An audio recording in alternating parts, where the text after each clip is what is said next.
जय श्री कृष्ण। बोले सच्चिदानंद भगवान की जय। कृष्णाय वासुदेवाय हरये परमात्मने प्रणतः क्लेशनाशाय श्री गोविंदाय नमो नमः। बोले सच्चिदानंद भगवान की जय। आइए आज भगवान के आनंद को जानने के लिए, भगवान की भक्ति में डूबने के लिए एक छोटी सी कथा लेकर आए हैं। वो कथा एकादशी की कथा है। आप सब जैसा जानते हैं, एकादशी भगवान को परम प्रिय है। एकादशी की कथा का महात्म्य बहुत ही है, विशेष है, आनंददायक है, सुखदायक है, सर्व पापों को नष्ट करने वाला है। इसीलिए एकादशी व्रत विशेष व्रत माना जाता है। आइए इसके विषय में थोड़ा जानने का प्रयत्न करते हैं। वैसे तो लगभग लोग इसके विषय में जानते ही हैं। आषाढ़ कृष्ण पक्ष की एकादशी को योगिनी एकादशी कहते हैं। योगिनी एकादशी का व्रत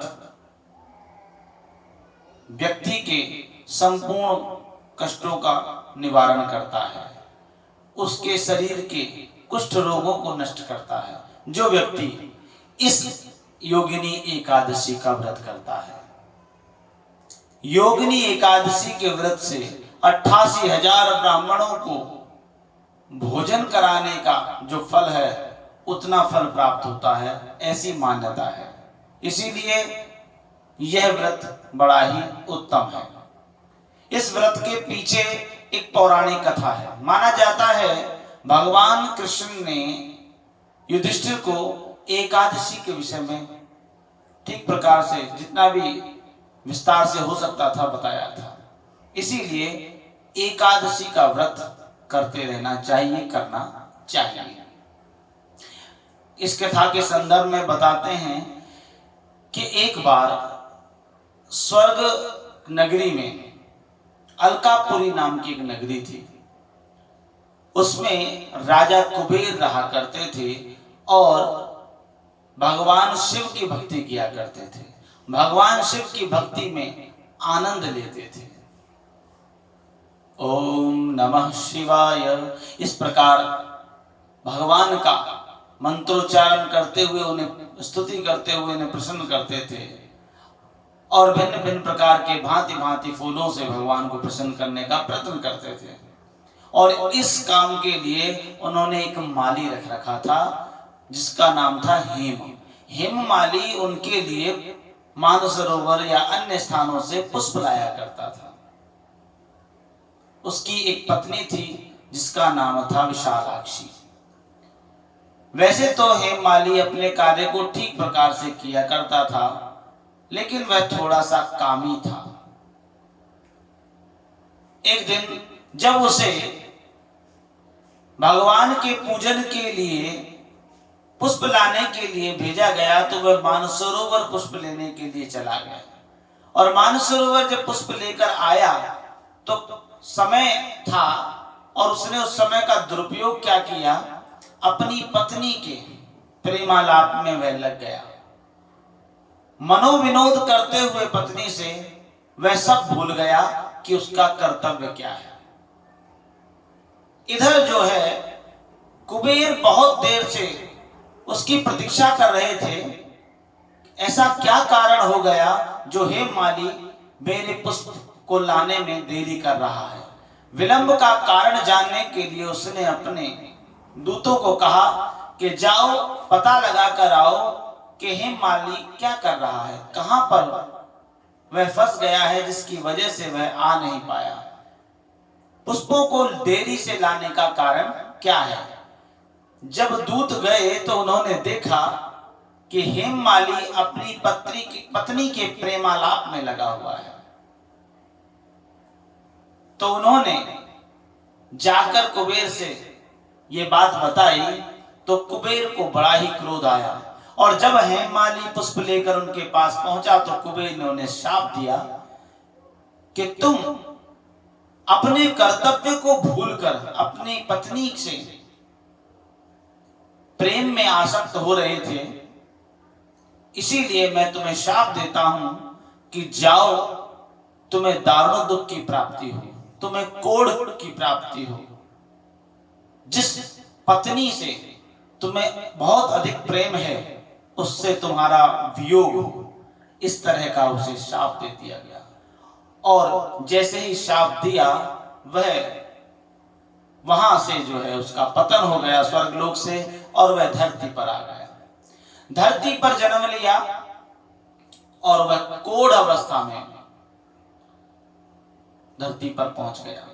कोढ़ तो आप जानते ही हैं, पुराने संस्कार थे उसके, जो उसने भगवान की भक्ति करी थी या भगवान की भक्ति के लिए सहायक था, पुष्पों को ले जाया करता था। इसके पुण्य से उसको याद सारी थी कि उसके साथ हुआ क्या है। अब कोढ़ से परेशान उसने अनेकों प्रकार के कष्टों को सहा, जैसे कि मानो उसके ऊपर कष्टों का पहाड़ गिर गया हो। जंगलों में इधर उधर घूमता हुआ, कोढ़ के कारण, भूख प्यास के कारण, अनिद्रा होने के कारण अनेकों प्रकार के उसने कष्ट सहे।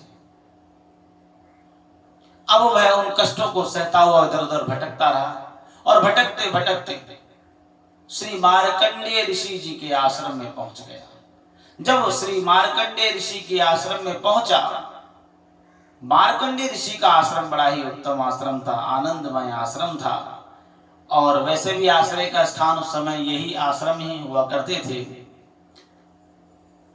आश्रम विशेष था, शरीर वृद्ध था, ब्रह्मा जी के समान उनकी जो है गणना की जाती थी, उनका प्रताप था। उस आश्रम में जब वह गया और अनेकों प्रकार से जब प्रार्थना की, तो मार्कंडेय ऋषि जी ने पूछा कि बताओ तुम्हारे इस कोढ़ का कारण क्या है। तब उन्होंने सारा वृतांत बताया कि किस पाप के कारण उसे यह कोढ़ प्राप्त हुआ है।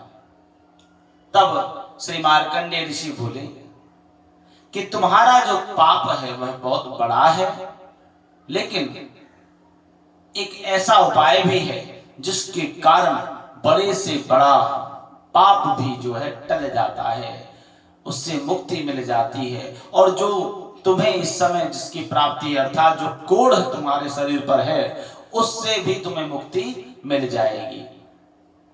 उस हेममालिनी ने कहा कि प्रभु, यदि ऐसी कोई बात है, ऐसा कोई उपाय है, तो मुझे शीघ्र शीघ्र बताइए। तब श्री मार्कंडेय ऋषि जी ने कहा कि हे हेममालिनी, तुम आषाढ़ कृष्ण पक्ष की एकादशी, जिसको योगिनी एकादशी कहते हैं, उसका व्रत करो। उसके व्रत करने से तुम्हारे जीवन में सुख आएगा, तुम्हारा शरीर सही हो जाएगा, ये कुष्ठ रोग तुम्हारा सही हो जाएगा। और क्योंकि वह दुखी था, पश्चाताप करना चाहता था, उसने एकादशी, योगिनी एकादशी के उत्तम व्रत को ठीक प्रकार से किया, उसका ठीक प्रकार से पारायण किया। ऐसा करने से उसके जीवन में सुख, उसके शरीर का कोढ़ की समाप्ति हो गई और वह सुख को प्राप्त हो गया। यदि हम सब भी योगिनी एकादशी के उस उत्तम व्रत को करेंगे तो हमारा भी कल्याण होगा। जो व्यक्ति एकादशी का व्रत करता है वह भगवान का प्रिय हो जाता है, भगवान उससे प्रेम करने लग जाते हैं, उसके जीवन में शांति आती है, आनंद आता है, भक्ति आती है, ज्ञान आता है, वैराग्य आता है। और ये एकादशी अब की बार 5 जुलाई 2021 को पड़ रही है। तो आप सभी से जो एकादशी प्रेमी हैं और जो नहीं भी हैं, वह प्रयत्न कर सकते हैं एकादशी का व्रत रखने के लिए।